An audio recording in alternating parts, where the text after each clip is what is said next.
ಮೌಲ್ಯವಾದ, ಗುರುತರವಾದ, ಮಹೋನ್ನತವಾದ, ಉನ್ನತವಾದ, ಶ್ರೇಷ್ಠವಾದ ಈ ಥರದ ಅರ್ಥಗಳೆಲ್ಲ ಇದೆಯಾ? ಏನು ಅದಕ್ಕೇನು ಎರಡು ಕೊಂಬಿದೆಯೇನ್ರಿ ಗುರುವಿಗೆ ಅಂತ ಹೇಳಿದ್ರೆ ಆಕೃತಿ ಮಾ ಹೇಳುತ್ತೆ. ಹೌದಪ್ಪ, ಗುರುವಿಗೆ ಎರಡು ಕೊಂಬಿದೆ. ಗೂಗೆ ಒಂದು ಕೊಂಬು, ರೂಗೆ ಒಂದು ಕೊಂಬು, ಗುರು ಅನ್ನೋ ಶಬ್ದಕ್ಕೆ ಎರಡು ಕೊಂಬಿದೆ. ಸ್ವತಃ ಆಕೃತಿ ಮಾದಲ್ಲಿ ಎರಡು ಕೊಂಬನ್ನ ಹೊಂದಿರತಕ್ಕಂಥ ಗುರು ಎಂಬ ಪದದ ಸ್ಥಾನದಲ್ಲಿ ನಿಂತು ಕರ್ತವ್ಯವನ್ನು ನಿರ್ವಹಿಸುವಂತ ಸಂದರ್ಭದಲ್ಲಿ ನಾವು ಆ ಗುರು ಎನ್ನುವ ಸ್ಥಾನಕ್ಕೆ ಕೋಡು ಮೂಡುವ ಹಾಗೆ ನಮ್ಮ ಕಾರ್ಯಪಟುತ್ವವನ್ನ ಮಾಡಬೇಕು ಅಂತಕ್ಕಂಥ ಕಂಕಣವನ್ನ ತೊಡ್ತಕ್ಕಂತಹ ಪ್ರತಿಜ್ಞೆಯನ್ನ ಕೈಗೊಳ್ಳುವಂತಹ ಒಂದು ಸುದಿನ ಇವತ್ತು ಸರ್ವಪಲ್ಲಿ ರಾಧಾಕೃಷ್ಣನ್ ಅವರ ಸ್ಮರಣೆಯಲ್ಲಿ ತಾಯಿ ಸಾವಿತ್ರಿಬಾ ಫುಲೆಯವರ ಹೆಸರಿನಲ್ಲಿ ನಾವು ಇವತ್ತೊಂದು ದಿವಸ ಈ ಸುಂದರ ವೇದಿಕೆಯಲ್ಲಿ ನಾವು ಶಿಕ್ಷಕರ ದಿನಾಚರಣೆಯನ್ನು ಆಚರಿಸ್ತಾ ಇದ್ದೀವಿ ಬಂಧುಗಳೇ. ಈ ಸುಂದರವಾದಂಥ ದೇಶ, ವಿಶಾಲವಾದಂಥ ಬೃಹತ್ ಆಗಿರ್ತಕ್ಕಂಥ ಈ ದೇಶದಲ್ಲಿ ರಾಷ್ಟ್ರಪತಿ ಆಗಿರ್ತಕ್ಕಂಥವ್ರನ್ನ ರಾಷ್ಟ್ರಪತಿ ದೇವೋ ಭವ ಅಂತೇಳಿ ಕರೆಯೋದಿಲ್ಲ. ಅಪರಿಮಿತವಾದಂಥ ಅಧಿಕಾರವನ್ನು ಹೊಂದಿರತಕ್ಕಂಥ ಈ ದೇಶದ ಪ್ರಧಾನಿ ದೇವೋ ಭವ ಅಂತ ಕರೆಯೋದಿಲ್ಲ. ಪ್ರಾಥಮಿಕ ಶಾಲೆಯ ಶಿಕ್ಷಕರಾದರೆ ಸಾಕು, ನಮ್ಮನ್ನ ಗುರುದೇವೋ ಭವ ಅಂತೇಳಿ ಕರೀತಾರೆ. ಗುರುದೇವೋ ಭವ ಅಂತೇಳಿ ಅತ್ಯಂತ ಪ್ರೀತಿಯಿಂದ, ಗೌರವದಿಂದ ನಮ್ಮನ್ನು ಆಧರಿಸುವಂತಹ ಈ ಸಮಾಜವನ್ನ, ಈ ವ್ಯವಸ್ಥೆಯನ್ನ, ಈ ಮಕ್ಕಳನ್ನ, ಈ ಪೋಷಕರನ್ನ ನಾವು ಸಂತೃಪ್ತಿ ಪಡಿಸ್ತಕ್ಕಂಥದ್ದು ಹೇಗೆ? ಅವರ ಕಣ್ಣಲ್ಲಿ ನಮ್ಮ ಅಭಿಮಾನವನ್ನ ಶಾಶ್ವತವಾಗಿ ಚಿರವಾಗಿ ಉಳಿಸ್ಕೊಳ್ತಕ್ಕಂಥದ್ದು ಹೇಗೆ? ಒಂದೇ ಮಾರ್ಗ, ನಮ್ಮ ದುಡಿಮೆಯ ಧೋರಣೆ. ಅವರಿಟ್ಟಂತ ವಿಶ್ವಾಸಕ್ಕೆ ಕುಂದು ಬರದ ಹಾಗೆ ನಾವು ನಡೆಸ್ಕೊಂಡು ಹೋಗ್ತಕ್ಕಂಥದ್ದು. ಬಂಧುಗಳೇ, ನಾವು ಒಂದು ಪ್ರಾಥಮಿಕ ಶಾಲಾ ಶಿಕ್ಷಕರಾದ ತಕ್ಷಣ ನಮಗೆ ಸ್ಥಾನ ಗೌರವ ಸಿಕ್ಬಿಡುತ್ತೆ, ಗುರು ಅಂತೇಳಿ. ವೇದಿಕೆಯಲ್ಲಿರ್ತಕ್ಕಂಥ ಯಾರೇ ಇರ್ಬೋದು, ಸಮಾಜದಲ್ಲಿರ್ಬೋದು, ನೀವುಗಳಿರ್ಬೋದು, ಟೀಚರ್ ಅಂದ ತಕ್ಷಣ ನಮಗೆ ಗೊತ್ತಿಲ್ಲದೆ ಆ ಮಾಂತ್ರಿಕ ಶಬ್ದಕ್ಕೆ ನಾವು ಗೌರವವನ್ನು ಕೊಟ್ಬಿಡ್ತೇವೆ. ಸ್ಥಾನ ಗೌರವ ಸಿಕ್ಬಿಡ್ತು ನಮಗೆ ಈ ಸ್ಥಾನಕ್ಕೆ ಬಂದ ತಕ್ಷಣದಲ್ಲಿ. ಸ್ಥಾನ ಗೌರವ ಸಾಕ ನಮಗೆ? ಖಂಡಿತವಾಗ್ಲೂ ನಾವು ಸ್ಥಾನ ಗೌರವಕ್ಕೆ ತೃಪ್ತಿಯನ್ನ ಪಡಬಾರ್ದು, ಸತ್ವ ಗೌರವವನ್ನ ಸಂಪಾದನೆ ಮಾಡ್ಬೇಕು. ನಾವು ಗುರು ಎಂಬ ಸ್ಥಾನಕ್ಕೆ ಸತ್ವವನ್ನ ತಂದುಕೊಡ್ಬೇಕು. ಅಂದ್ರೆ ಸತ್ವಶಾಲಿಯಾದಂಥ, ಕ್ರಿಯಾಶಾಲಿಯಾದಂಥ, ಜನಮಾನಸದಲ್ಲಿ ಚಿರಸ್ಥಾಯಿಯಾಗಿ ಉಳಿಯುವಂತಹ ಒಂದು ದುಡಿಮೆಯನ್ನು ನಾವು ಮಾಡುವಂತಹ ಸಂದರ್ಭದಲ್ಲಿ ಮಾತ್ರ ಈ ಗುರುವಿನ ಸ್ಥಾನಕ್ಕೆ ಬಂದದ್ದಕ್ಕೆ ಸಾರ್ಥಕತೆ ಬರ್ತದೆ, ಅರ್ಥವಂತಿಕೆ ಬರ್ತದೆ ಅಂತಕ್ಕಂಥ ಮಾತನ್ನ ಈ ಸಂದರ್ಭದಲ್ಲಿ ನಿಮ್ಮೆಲ್ಲರ ಸಮ್ಮುಖದಲ್ಲಿ ಅತ್ಯಂತ ಅಭಿಮಾನದಿಂದ, ಗೌರವದಿಂದ ಹೇಳ್ತಾ ಇದ್ದೇನೆ. ನನ್ನ ಮಾತು ನಿಮಗೆ ಮೆಚ್ಚುಗೆ ಆಗಿದ್ರೆ ಚಪ್ಪಾಳಿಯ ನೋಡಿರಿ ಬಂಧುಗಳೇ. ನೋಡಿ, ವೇದ, ಕಾವ್ಯ, ಪುರಾಣ, ಆಗಮ, ಉಪನಿಷತ್ತು, ಪ್ರಸ್ತುತ ಸಮಾಜ, ಚಲನಚಿತ್ರ, ನಾಟಕ, ಸಾಹಿತ್ಯ ಯಾವುದ್ರಲ್ಲಾದ್ರೂ ತೆಗೆದುಕೊಳ್ಳಿ, ಗುರುವಿಗೆ ವಿಶೇಷವಾದಂತಹ ಸ್ಥಾನವನ್ನ ಎಲ್ಲರೂ ಕೊಟ್ಬಿಟ್ಟಿದ್ದಾರೆ.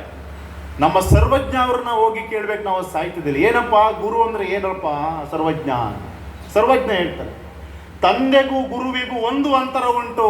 ಅವ್ರು ಹೇಳ್ತಕ್ಕಂಥದ್ದು, ತಂದೆಗೂ ಗುರುವಿಗೂ ಒಂದು ಅಂತರ ಉಂಟು. ಸರ್ವಜ್ಞ ಹೇಳ್ತಕ್ಕಂಥದ್ದು, ತಂದೆಗೂ ಗುರುವಿಗೂ ಒಂದು ಅಂತರ ಉಂಟು. ತಂದೆ ತೋರುವ ಶ್ರೀ ಗುರುವು ಭವಬಂಧನವ ಕಳೆವ ಅಂತ. ಅಂದ್ರೆ ನಮ್ಮ ಜನ್ಮವನ್ನ ಕೊಟ್ಟಂತ ನನ್ನ ತಂದೆ ನನಗೇನ್ ಮಾರ್ಗ ತೋರಿಸ್ತಾನೆ ಅಂದ್ರೆ ಕರ್ಕೊಂಡೋಗಿ ಗುರು ಹತ್ರ ಬಿಡ್ತಾನೆ. ಗುರು ಏನ್ ಮಾಡ್ತಾನೆ? ಈ ನಮ್ಮ ಹುಟ್ಟು ಸಾವುಗಳ ಈ ಭವಬಂಧನ ಏನಿದೆ ಇದನ್ನೆಲ್ಲವನ್ನ ದಾಟಿಸಿ ಭಗವಂತನಲ್ಲಿ ನಾವು ಲೀನ ಆಗುವಾಗೆ ನಮಗೆ ಮೋಕ್ಷದ ದಾರಿಯನ್ನ ತೋರ್ತಾನೆ ಅಂತ ಹೇಳಿ ಸರ್ವಜ್ಞ ಅವರು ಹೇಳಿದ್ದಾರೆ. ಅಂತ ಸ್ಥಾನದಲ್ಲಿ ನಾವು ನಿಂತು ಕೆಲಸವನ್ನ ಮಾಡ್ತಾ ಇದ್ದೀವಿ ಬಂಧುಗಳೇ. ಅದೇ ಸರ್ವಜ್ಞ ಗುರುವಿನ ಮಹತ್ವದ ಬಗ್ಗೆ ಹೇಳ್ತಾನೆ, ಸುರತರು ಮರವಲ್ಲ, ಸುರಭಿಯೊಂದಾವಲ್ಲ, ಪುರುಷ ಪಾಷಾಣದೊಳಗಲ್ಲ, ಗುರು ತಾ ನರರೊಳಗಲ್ಲ ಸರ್ವಜ್ಞ ಅಂತ ಹೇಳಿ. ಸುರತರು ನೋಡಿ, ಈ ಭೂಮಿ ಮೇಲೆ ಬೇಕಾದಷ್ಟು ವಂಗೆ ಮರ ಇದೆ, ತೆಂಗಿನ ಮರ ಇದೆ, ಅಡಿಕೆ ಮರ, ಬೇವು, ಮಾವು, ನೀಲಗಿರಿ, ನೀರಂಜಿ, ಸುರಗಿ, ಸುರವನ್ನೇ, ಎಂಥ ಮರಗಳಿದ್ದಾವೆ, ಬೇಕಾದಷ್ಟು ಮರಗಳಿದ್ದಾವೆ, ಬಗೆ ಬಗೆಯ ನಮ್ಮ ಮರಗಳಿದ್ದಾವೆ. ಆದರೆ ಸುರತರು, ಕಲ್ಪವೃಕ್ಷ, ನಾವು ಬೇಡದ್ದನ್ನೆಲ್ಲ ಕೊಡುವಂತ ಸುರತರು ಇದೆಯಲ್ಲ, ಆ ಸುರತರುವಿನ ಜೊತೆಯಲ್ಲಿ ಈ ಸಾಧಾರಣವಾದ ಮರಗಳನ್ನು ನಾವು ಹೋಲಿಸೋದಕ್ಕೆ ಆಗೋದಿಲ್ಲ. ಸುರಭಿ ಒಂದಾವಲ್ಲ. ನೋಡಿ, ನಮ್ಮಲ್ಲಿ ಅಮೃತ್ ಮಾಲು, ಹಳ್ಳಿಕಾರು, ಗಿಡ್ಡ ಹಸು ಅಂತೇಳಿ HF, ಜರ್ಸಿ, ಬಗೆ ಬಗೆಯ ಹಸುಗಳಿದ್ದಾವೆ. ಆ ಹಸುಗಳನ್ನೆಲ್ಲ ನಾವು ಸುರಭಿ, ನಂದಿನಿ, ಕಾಮಧೇನು ಅಂತ ದೇವಲೋಕದ ಹಸುವಿನ ಜೊತೆಯಲ್ಲಿ ಹೋಲಿಸೋದಿಕ್ಕೆ ಆಗೋದಿಲ್ಲ. ಪರುಷ ಪಾಷಾಣದೊಳಗಲ್ಲ ಅಂತ. ಮುತ್ತು, ರತ್ನ, ವಜ್ರ, ವೈಡೂರ್ಯ, ಪಚ್ಚೆ, ಹವಳ, ಎಂತ ಬಗೆ ಬಗೆಯ ಮಣಿಗಳಿದ್ದಾವೆ. ಆ ಎಲ್ಲ ಮಣಿಗಳ ಜೊತೆಯಲ್ಲಿ ನಾವು ಪರುಷ ಮಣಿಯನ್ನ ಇಟ್ಟು ನಾವು ಹೋಲಿಸೋದಿಕ್ಕಾಗೋದಿಲ್ಲ. ವಜ್ರವನ್ನ ಯಾವ್ದ್ರ ಜೊತೆ ಇಟ್ಟರು ಬರೀ ವಜ್ರವಾಗಿರುತ್ತೆ. ಪರುಷ ಮಣಿಯನ್ನ ನೀವು ಯಾವ್ದ್ರ ಜೊತೆ ಇಟ್ಟರು ಕೂಡ ಅದು ಅದನ್ನು ಚಿನ್ನವಾಗಿ ಪರಿವರ್ತಿಸುವಂತ ಗುಣವನ್ನ ಹೊಂದಿದೆ ಅಂತೇಳಿ ಪರುಷ ಮಣಿ ಅಂತ ವಿಶೇಷವಾದದ್ದು. ಹಾಗೆ ಗುರುವು ನರರೊಳಗಲ್ಲ. ಈ ಭೂಮಿ ಮೇಲೆ 800 ಕೋಟಿ ಜನಸಂಖ್ಯೆ ಇದೆ. ಈ ದೇಶದಲ್ಲಿ 135 ಕೋಟಿಗೂ ಮಿಕ್ಕ ಜನಸಂಖ್ಯೆ ಇದೆ.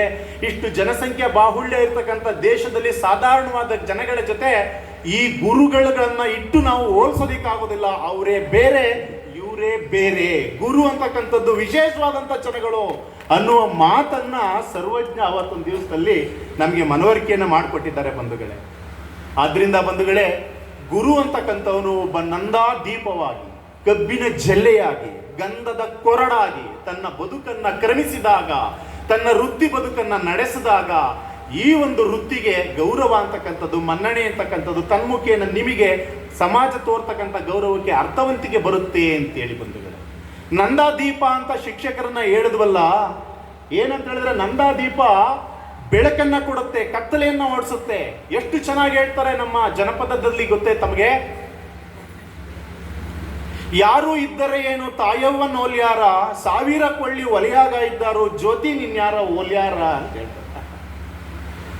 ನಂದಾದೀಪ ಶಿಕ್ಷಕರು ನಂದಾದೀಪ ಆಗ್ಬೇಕಂದ್ರೆ ಅವರು ಬತ್ತಿಯಾಗಿ ಉರಿಯಬೇಕು.